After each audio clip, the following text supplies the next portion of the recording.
جملہ سخت محسوس ہوگا مگر اتنا سخت ہے نہیں، بہت ہلکا جملہ ہے۔ عالم وہی ہے جو باعمل ہو، جو بے عمل ہو وہ عالم نہیں عیار ہوتا ہے۔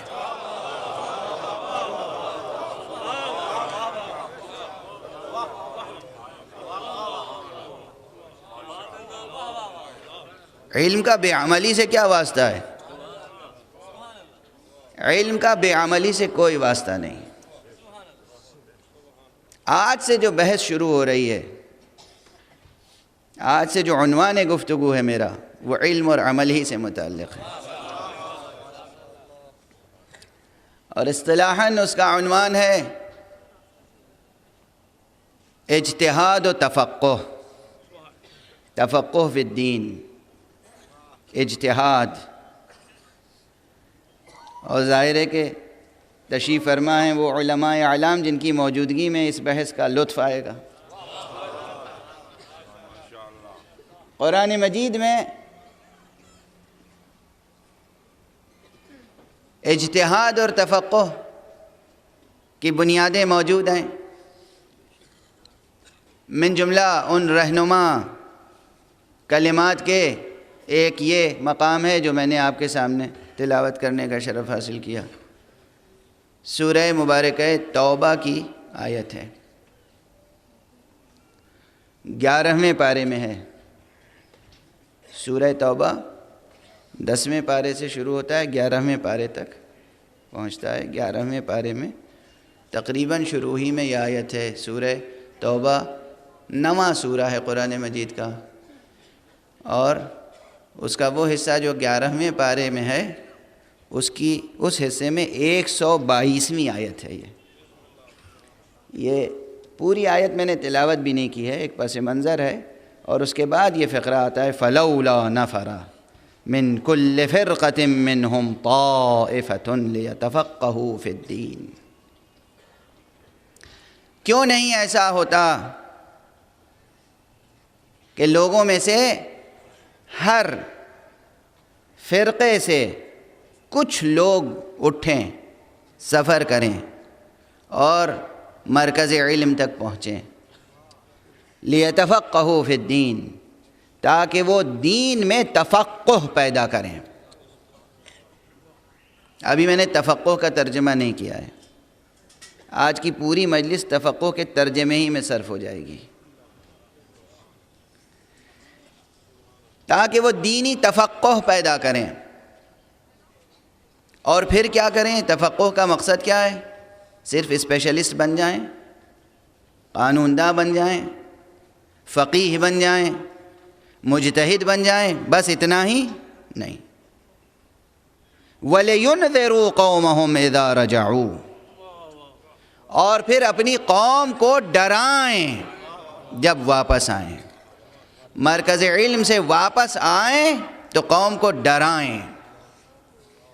لَعَلَّهُمْ يَحْذَرُونَ، تاکہ قوم کفر و شرک و ضلالت و جہل سے بچے اور علمی زندگی اختیار کرے، دینی زندگی اختیار کرے۔ یہ سادہ سا ترجمہ آیت کا، جو کہ نامکمل ہے، سادہ سا ترجمہ ہے۔ اس سے حالانکہ بحث کل بھی ہوگی اور انشاءاللہ پرسوں بھی، مگر کچھ اہم تمہیدی مطالب ہیں جو آپ تک گزارش کرنے ہیں، آپ تک پہنچانے ہیں، اس لیے کہ علماء تو اس فن کے ہیں، اہل فن ہیں، لیکن جو دانشور طبقہ بیٹھا ہوا ہے ہمارے سامنے، جو اساتذہ ہیں دانشگاہوں کے، جو ادباء ہیں، شعراء ہیں، اسکالرز ہیں، انٹلیکچوئلز ہیں، انہیں بھی بہت سے مطالب سے واقف ہونا چاہیے۔ ایک مکمل ثقافتی شخصیت کو دوسرے علوم سے بھی آشنا ہونا چاہیے۔ کسی ایک فن میں مرد یک فن کے طور پر جیے مگر دوسرے تمام فن کا بھی ذائقہ رکھتا ہو، ہونا یہ چاہیے، تب وہ ہوتی ہے شخصیت ایک مکمل ثقافتی شخصیت، ایک مکمل تہذیبی شخصیت، ایک کلچرڈ یا ویل مینرڈ جو پرسنالٹی ہوتی ہے، سویلائزڈ کلچر میں جو ایک مکمل شخصیت ہوتی ہے انسانی، وہ ایک جہت نہیں ہوتی، یک رخی نہیں ہوتی ہے، تمام علوم و فنون کا ذوق ہونا چاہیے۔ یہ اور بات ہے کہ میدان کوئی ایک فن ہوگا، کوئی ایک علم ہوگا، اور اس لیے بھی ضروری ہے کہ ملت اسلامیہ پر ایک عجیب سانحہ گزرا ہے، ایک عجیب المیہ سے گزرے ہیں آپ، اور ابھی بھی گزر رہے ہیں۔ دیکھیے، آپ حضرات مجھ سے ہمیشہ فضائل سنتے رہتے ہیں، مصائب اہل بیت سنتے رہتے ہیں، لیکن اپنے مصائب بھی سنا کیجئے، اپنے مصائب پہ بھی غور کیا کیجئے۔ ایک تاریخی پس منظر ہے، اجازت دیجئے کہ میں گزارش کر کے آگے بڑھوں۔ سب جانتے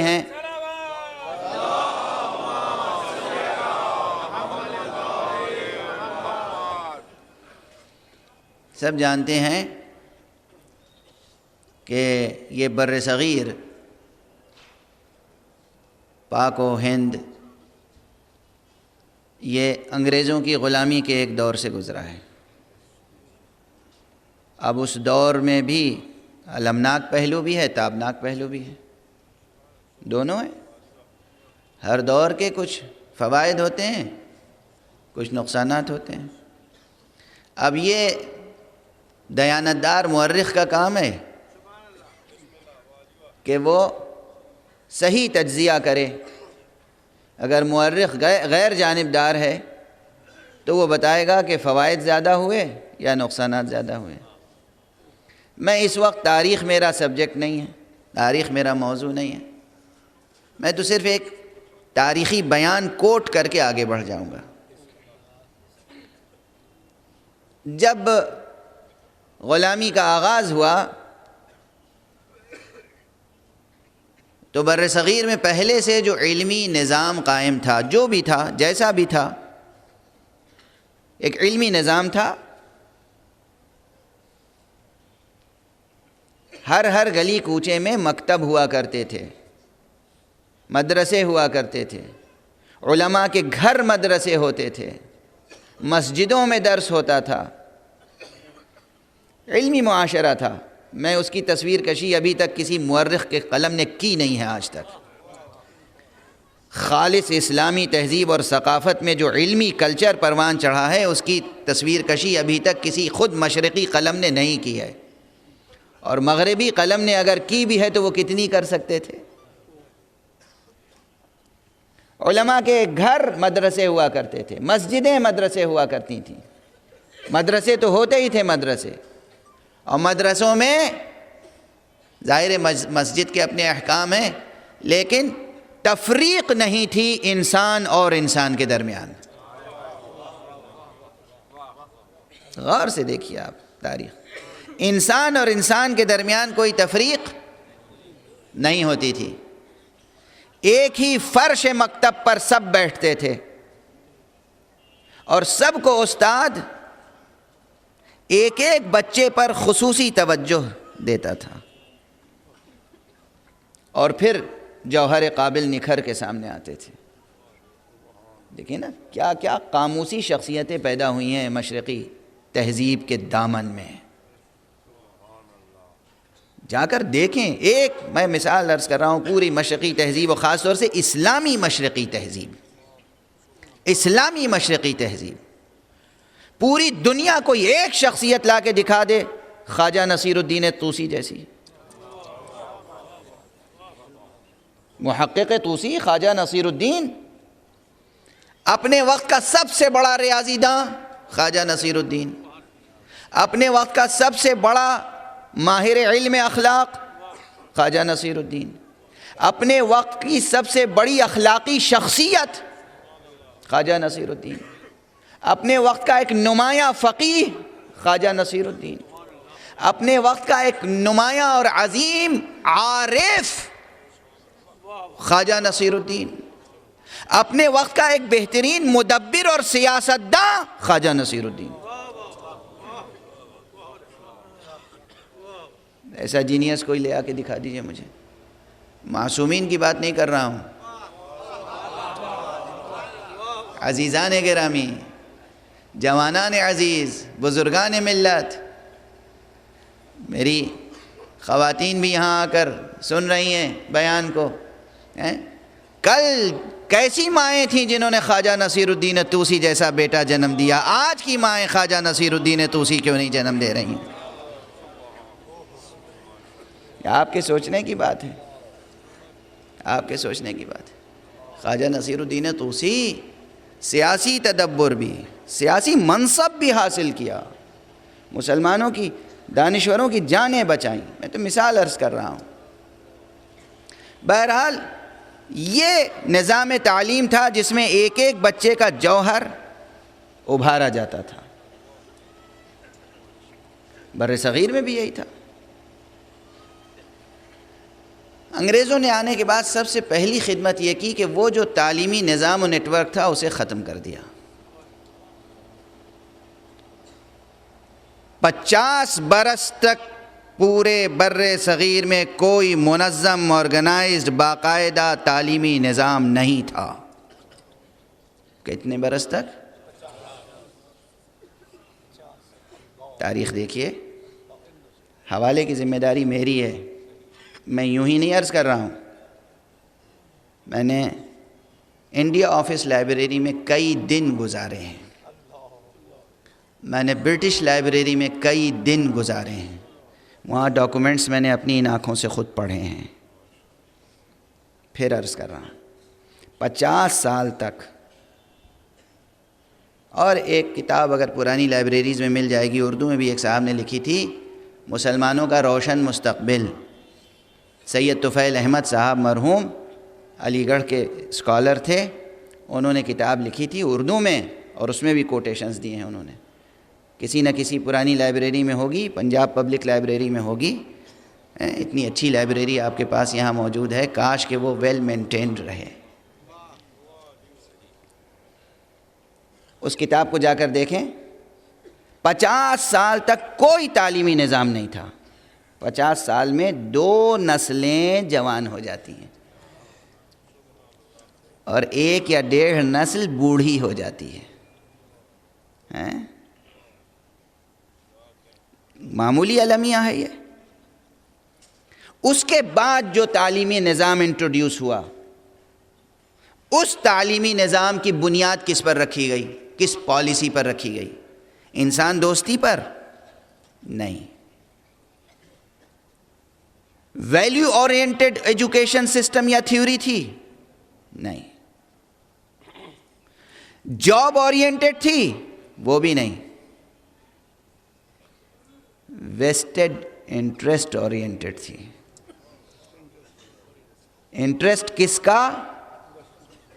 ایسٹ انڈیا کمپنی کا، صرف ایسٹ انڈیا کمپنی کا۔ برٹشرز کے انٹرسٹ میں جو بات تھی اس پر پورے ایجوکیشن سسٹم کی بنیاد رکھی گئی۔ آپ ڈاکومنٹس جا کر پڑھیے گا خود۔ جو بل بنا ایجوکیشن کا،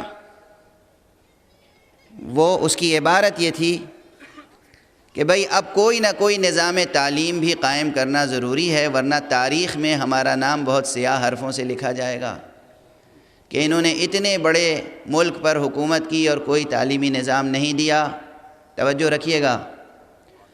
اس کے بعد دیکھو تعلیمی نظام ایسا ہو کہ ان کا جو کلچرل ہیریٹیج ہے اسے مٹا دیا جائے، ان کی جو علمی میراث ہے اس کی طرف ان کو توجہ نہ دلائی جائے۔ 2 نظام رکھا جائے، ہندوؤں کو الگ تعلیم دی جائے، مسلمانوں کو الگ تعلیم دی جائے۔ اور ہمارے یہاں بر صغیر میں 900 سال تک مسلمانوں نے حکومت کی، کوئی فتنہ نہیں ہوا ہندو مسلم اختلاف کا۔ 90 برس صرف انگریزوں نے حکومت کی باقاعدہ، اور آج تک فتنہ باقی ہے۔ میں کوئی سیاسی تقریر نہیں کر رہا ہوں، لیکن علمی مسائل کے بھی کوئی تاریخی پس منظر ہوا کرتے ہیں۔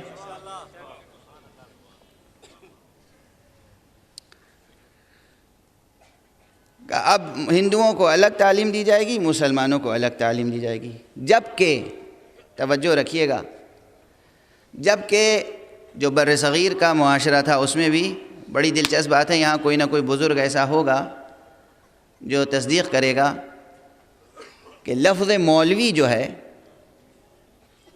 وہ اسکالر کے معنی میں استعمال ہوتا تھا، اور صرف مسلم اسکالر کے لیے مخصوص نہیں تھا، کوئی بھی اسکالر ہو اس کو مولوی کہا جاتا تھا۔ بنارس ہندو یونیورسٹی کے مشہور پروفیسر تھے جنہوں نے غالب کے خطوط کو ایڈٹ کیا اور ماہر غالبیات تھے، اردو عربی فارسی کے ماہر تھے، ان کا نام تھا مولوی مہیش پرشاد۔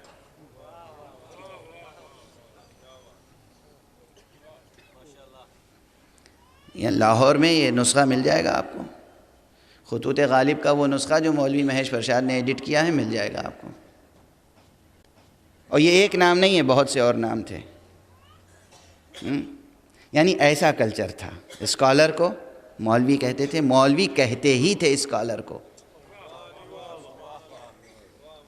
اچھا، اب آگے بڑھوں۔ اب وہاں تفریق ہوئی پہلی کہ یہ جو ہے ایک نظام تعلیم ہندوؤں کے لیے ہو اور ایک نظام تعلیم مسلمانوں کے لیے ہو، اور اس کے بعد مسلمانوں کے لیے جو نظام تعلیم ہو۔ اب یہاں سے غور فرمائیں گے ہمارے اسکالرز، ہمارے انٹلیکچوئلز، ہمارے نوجوان، ہمارے جوان، اولو العزم جوان، صاحبان ارادہ اور صاحبان ہمت اور صاحبان حوصلہ، غور فرمائیے گا کہ اگر آپ کو عزت رفتہ واپس لینی ہے تو کیا راستہ ہے اس کا۔ پالیسی کے الفاظ یہ ہیں کہ مسلمانوں کے نصاب تعلیم سے فقہ کا علم نکال دو، فقہ کا علم نکال دو، اس لیے کہ فقہ وہ علم ہے جس کی بنیاد پر مسلمانوں نے حکومت کرنا سیکھا ہے، محکوم رہنا نہیں سیکھا۔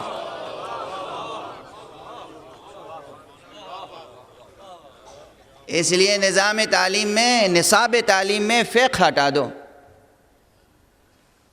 توجہ ہے؟ اس کی جگہ کیا پڑھاؤ؟ تاریخ پڑھاؤ، ہسٹری۔ کوشش کرو کہ تاریخ کے گڑے ہوئے مردے اکھڑیں اور یہ اس پر لڑیں۔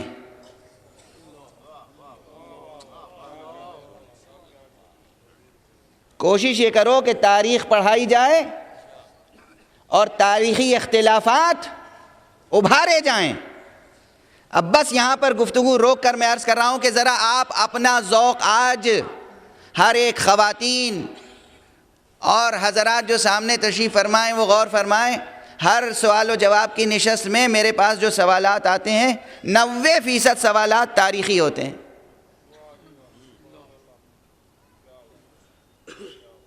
آج تک آپ تاریخ کے مسائل میں الجھے ہوئے ہیں۔ جو تاریخ پڑھ نہیں رہے ہیں، جن کی فیلڈ ہسٹری نہیں ہے، وہ بھی مجلسوں میں، محفلوں میں، نشستوں میں زیر بحث اگر سوالات آ رہے ہیں، زیر غور اگر سوالات آ رہے ہیں تو کیا؟ ہسٹری، تاریخ، تاریخ، تاریخ۔ تاریخ ماضی کا علم ہے۔ آپ ماضی میں جی رہے ہیں یا حال میں؟ جینے کی باتیں کیجئے۔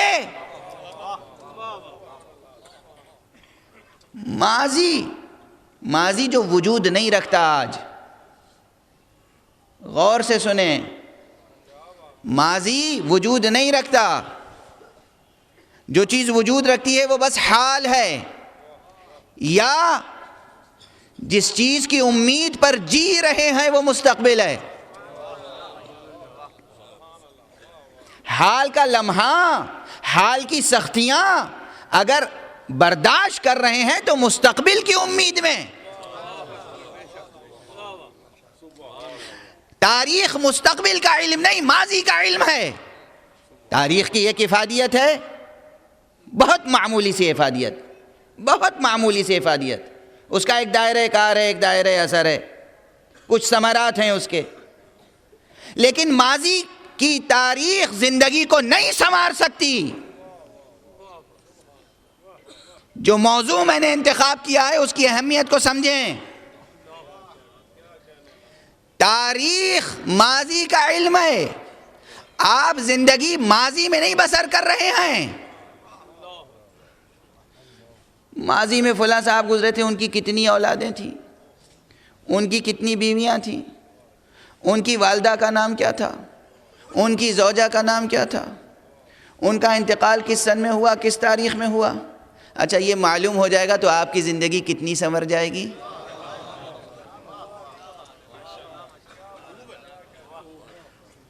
آپ کے گھر میں چراغ روشن ہو جائے گا, آپ کا بچہ پروان چڑھ جائے گا, آپ کا فیوچر سنور جائے گا. اتنا معلوم کر کے کہ فلاں کی والدہ کا نام کیا تھا, فلاں کی بیویاں کتنی تھیں. آپ کے گھر کے مسائل حل ہو جائیں گے. آپ کے گھر کے مسائل, آپ کی زندگی کے مسائل, آپ کے معاشرے کے مسائل, آپ کی دنیا کے مسائل تاریخ سے نہیں فقہ سے حل ہوتے ہیں.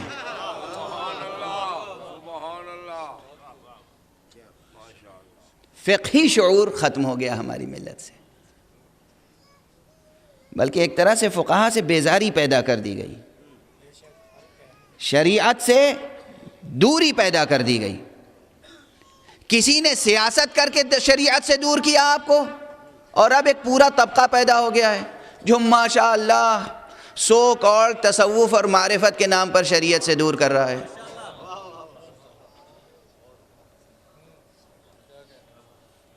معرفت اور شریعت کی کیا بیزاری ہے, غور سے سنیں اور یاد رکھیں. اور اب جو سوالات پیدا ہوں ضرور بھیجیے گا مجھ تک سوالات, اور خود بھی جا کے لائبریریز میں ریسرچ کیجیے گا. یہ ہمارے کتنے جوان اور نوجوان بچے اور چہرے نظر آ رہے ہیں, یہ مختلف شعبوں میں مینجمنٹ کے کورسز کرتے ہیں, ہے نا. ہر چیز کی مینجمنٹ کے الگ الگ منصوبے ہیں. حکومتیں بھی مینجمنٹ پر چلتی ہیں. گھر کے مینجمنٹ سے لے کر اور ہوٹل کے مینجمنٹ تک, ہاسپٹل کے مینجمنٹ تک, یونیورسٹی کے مینجمنٹ تک, بزنس مینجمنٹ, ہر چیز کے لیے مینجمنٹ کے کورسز ہیں جو باقاعدہ پڑھائے جا رہے ہیں. آپ بھاری فیس دے کر پڑھتے ہیں. فقہ پوری زندگی کے مینجمنٹ کا علم ہے.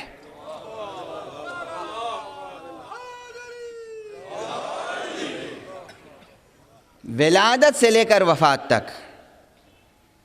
بلکہ سب سے بہترین مینجمنٹ کیا ہو سکتا ہے, بہترین مینجمنٹ کیا ہو سکتا ہے؟ فرض کیجئے مجھے سفر کرنا ہے, آپ کو کسی کو سفر کرنا ہے, یہاں سے نیو یارک جانا ہے, واشنگٹن جانا ہے. تو بہترین مینجمنٹ یہ ہوگا کہ جس وقت آپ لاجسٹکس طے کریں گے, کس پلین سے جانا ہے, کس وقت جائیں گے, کس وقت آئیں گے, کیا ہوگا, تو اس کے ساتھ ساتھ آپ یہ طے کریں گے کہ یہاں ہمیں ایئرپورٹ کون چھوڑنے جائے گا, ایئرپورٹ پہ کیا سہولتیں فراہم ہوں گی, فلائٹ میں کیا سہولتیں فراہم ہوں گی, وہاں ایئرپورٹ پہ ہمیں ریسیو کرنے کون آئے گا, ہم کس ہوٹل میں ٹھہریں گے, وہاں ہمارے ساتھ کون رہے گا, کمپنی کس کی ہوگی. پہلے سے سب چیز طے ہوگی. تب تو آپ ایک اچھے انسان اور ایک منظم انسان شمار ہوں گے, ورنہ منظم انسان شمار نہیں ہوں گے. جس طرح آپ دنیا کے مسائل میں طے کرتے ہیں کراچی سے یا لاہور سے پرواز سے پہلے کہ وہاں جا کر نیو یارک یا واشنگٹن میں آپ کا ساتھ کون ہوگا, گھر کیسا ہوگا, قیام کیسا ہوگا. فقہ کا علم وہ ہے جو دنیا بھی سنوارتا ہے اور ساتھ ساتھ یہ بھی مینجمنٹ بتا دیتا ہے برزخ کیسی رہے گی, قبر کیسی رہے گی, محشر کیسا رہے گا, جنت کیسی رہے گی. اور فرمایا آپ نے یہاں سے لے کے وہاں تک کا مینجمنٹ جو علم سنبھالتا ہے اس کا نام ہے علم فقہ. اب بہت سے لوگ اسے فقہ کہتے ہیں, فقہ غلط ہے, فقہ ہے, علم فقہ. فقہ کے معنی کیا ہیں؟ اسی فقہ سے یہ آیت کریمہ جو ہم نے آپ کے سامنے تلاوت کی ہے, فَلَوْلَا نَفَرَ مِن كُلِّ فِرْقَةٍ مِّنْهُمْ طَائِفَةٌ لِيَتَفَقَّهُوا فِي الدِّينِ. کیوں نہیں ہر گروہ سے، ہر قبیلے سے، ہر قریے سے، ہر شہر سے، ہر ملک سے کچھ لوگ، تھوڑے سے لوگ اٹھتے اور مرکز علم تک کیوں نہیں جاتے؟ مرکز علم تک کیوں نہیں جاتے؟ شہر علم تک کیوں نہیں جاتے؟ باب علم تک کیوں نہیں جاتے؟ تاکہ جانے کے بعد وہ تفقہ فی الدین پیدا کریں۔ اب میں یہاں پر ایک عمومیت پسندانہ تعبیر تو میں نے پیش کر دی، ایک ایسی تعریف، ایک ایسی ڈیفینیشن جو آپ آج کی 21ویں صدی کی جو عمومی زبان ہے اس کے مطابق آپ کے ذہن میں ایک آئیڈیا آ گیا کہ علم فقہ کیا ہے؟ مینجمنٹ کا علم ہے، زندگی کا مینجمنٹ، روحانی مسائل سے لے کر اور مادی مسائل تک، عبادات روحانی مینجمنٹ، معاملات مادی مینجمنٹ، تجارت، بیع و شراء، زراعت، تمام مسائل، تمام احکام، سب پوری فقہ زندگی کی، ٹوٹل زندگی کی مینجمنٹ۔ یہ مفہوم بہت قریب آ گیا ذہن کے آپ کے، لیکن اس علم کو فقہ کا نام کیوں عطا کیا گیا؟ توجہ رہے، کون کہتا ہے کہ شریعت میں لوچ اور لچک نہیں ہے؟ کہتے ہیں نا شریعت میں کہیں لوچ نہیں ہے، لچک نہیں ہے، سخت ہے۔ تو آپ ایک ایک چیز پر غور فرمائیں اور پھر یہ غور فرمائیں کہ لوچ اور لچک کیسی چاہتے ہیں آپ، کتنی چاہتے ہیں، کیسی چاہتے ہیں؟ فقہ، الفقہ فی اللغت الفہم، لغت میں فقہ فہم کو کہتے ہیں۔ فہم، فہم یعنی سوجھ بوجھ۔ کتنی لطیف چیز ہے سوجھ بوجھ، کون ہوگا دنیا میں جو سوجھ بوجھ کا دشمن ہو؟ سوجھ بوجھ، شعور ہیں۔ فرق کیا ہے فقہ میں اور فکر میں؟ فکر بھی تو ایک ذہنی عمل ہے اور فقہ بھی ایک ذہنی عمل ہے۔ آپ تو رسائل کا درس فرماتے ہیں، فکر میں اور فقہ میں کیا فرق ہے؟ فکر کا لفظ علم منطق میں بار بار آتا ہے، وہاں فقہ آپ استعمال نہیں کرتے، اور فقہ کا لفظ علم فقہ میں آتا ہے، یہاں آپ فکر کا لفظ استعمال نہیں کرتے، جبکہ ہیں دونوں ذہنی عمل۔ فکر بھی ذہنی عمل ہے، فقہ بھی ذہنی عمل ہے، لیکن فکر کی جگہ فقہ کو نہیں رکھ سکتے اور فقہ کی جگہ فکر کو نہیں رکھ سکتے، ہیں دونوں ذہنی عمل۔ اور سوجھ بوجھ، یہ سوجھ بوجھ دماغ کے کسی خلیے کا نام نہیں ہے، دماغ کے کسی خاص حصے کا نام نہیں ہے، جسم کے کسی خاص حصے کا نام نہیں ہے۔ سوجھ بوجھ یا فہم یا سمجھ یہ خود ایک مجرد حقیقت ہے، ایبسٹریکٹ ریئلٹی ہے، مجرد ہے۔ خیال انسانی بھی مجرد ہے، عقل انسانی بھی مجرد ہے۔ جو لوگ فلسفہ پڑھتے ہیں وہ جانتے ہیں کہ تجرد کے بھی مراتب ہیں۔ خیال انسانی تجرد برزخی رکھتا ہے، عقل انسانی ما فوق تجرد ہے۔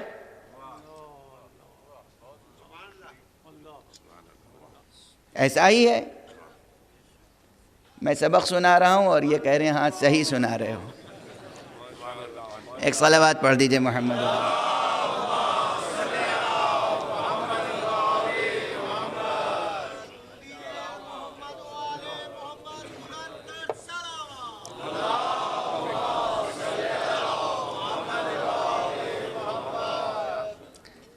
فقہ کی جگہ فکر کا کلمہ استعمال نہیں کر سکتے اور فکر کی جگہ فقہ کا کلمہ استعمال نہیں کر سکتے۔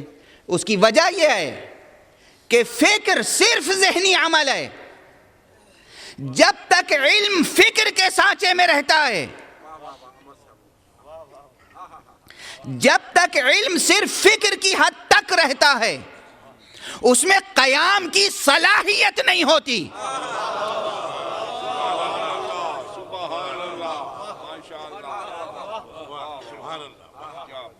جب علم فکر سے گزر کر فقہ بن جاتا ہے تو پھر وہ عمل کے سانچے میں ڈھر کر ٹھہر جاتا ہے. ایک صلوات پڑھ دیجئے محمد و آلہ.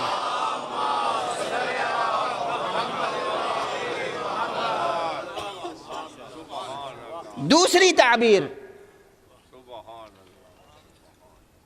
ان تعبیرها در مباحث درس خارج هم ندیدید انشاءالله، تازه است، حرف تازه‌ای داریم میزنیم. فقہ اور فکر دو کلمے ہیں. عقل کو بھی دو حصوں میں تقسیم کیا گیا ہے. عقل کو ایک کہتے ہیں عقل نظری، ایک کو کہتے ہیں عقل عملی. عقل نظری صرف نظریات تک ہے، عمل سے اس کا کوئی سروکار نہیں. عقل عملی عمل سے سروکار ہے اس کا. فکر عقل نظری کا حصہ ہے، فقہ عقل عملی کا حصہ ہے.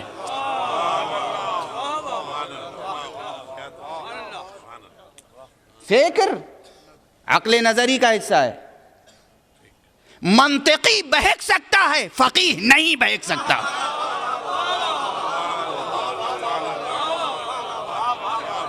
مثال کے طور پر نام لے سکتا ہوں مگر لوں گا نہیں.